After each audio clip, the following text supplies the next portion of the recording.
Praise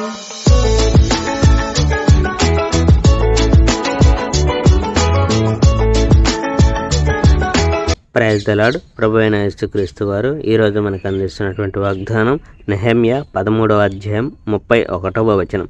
నా దేవా, మేలుకై నన్ను జ్ఞాపకం ఉంచుకొనుము.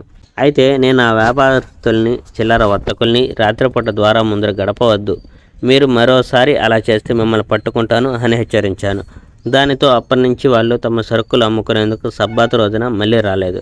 తర్వాత తమను తాము పరిశుద్ధుల్ని చేసుకోమని నేను లేవీయుని ఆదేశించాను. వాళ్ళు అలా చేశాక వాళ్ళు పోయి ద్వారాలకు కావలి కాయాలి. సబ్బాతు రోజును ఒక పవిత్ర దినంగా ఉంచేందుకు గాను ఇవన్నీ చేశాను. ఈ పనుల దృష్ట్యా నన్ను గుర్తుంచుకోదేవా. నా మీద దయ ఉంచి ఘనమైన నీ ప్రేమ దయ నా మీద ప్రసరింపచేయి. ఆ రోజుల్లో కొందరు యూదులు అష్టోదు, అమ్మోను, మోయాబు దేశాలకు చెందిన స్త్రీలను పెళ్లి చేసుకున్న విషయం కూడా నేను గమనించాను. ఆ వివాహాల ఫలితంగా పుట్టిన పిల్లల్లో సగం మందికి యూదా భాషలో మాట్లాడటం చేత కాదు. ఆ పిల్లలు అష్టోదు, అమ్మోను లేక మోయాబు భాష మాట్లాడేవారు. అందుకని వాళ్ళు పొరపాటు చేస్తున్నారని నేను వాళ్ళకు చెప్పాను. నేను వాళ్ళని శపించాను. వాళ్ళలో నేను కొందరిని కొట్టాను కూడా, కొందరిని జుట్టు పట్టుకొని గుంజాను.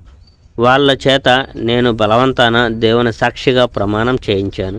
నేను వాళ్ళకి ఇలా చెప్పాను, మీరు వాళ్ళ అమ్మాయిల్ని పెళ్లి చేసుకోకూడదు. ఆ విదేశీయుల కూతులని మీ అబ్బాయిలు పెళ్లి చేసుకోకుండా చూడండి. అలాగే మీ అమ్మాయిలు ఆ విదేశీయుల కొడుకుల్ని పెళ్లి చేసుకోకుండా చూడండి. ఇలాంటి పెళ్ళిళ్ళు సొలొమోను లాంటి వాడు సైతం పాపం చేసేందుకు కారణభూతమయ్యాయని మీకు తెలుసు. ఎన్నెన్నో దేశాల్లో సొలొమోను వంటి గొప్ప రాజు లేడు. సొలొమోను దేవుని ప్రేమ పొందినవాడు. దేవుడు సొలొమోనును ఇశ్రాయేలు దేశం అంతటికి రాజును చేశాడు.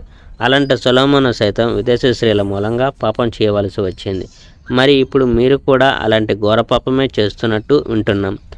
మీరు దేవుని పట్ల నమ్మకంగా వ్యవహరించడం లేదు. మీరు విదేశీ స్త్రీలను పెళ్లి చేసుకుంటున్నారు.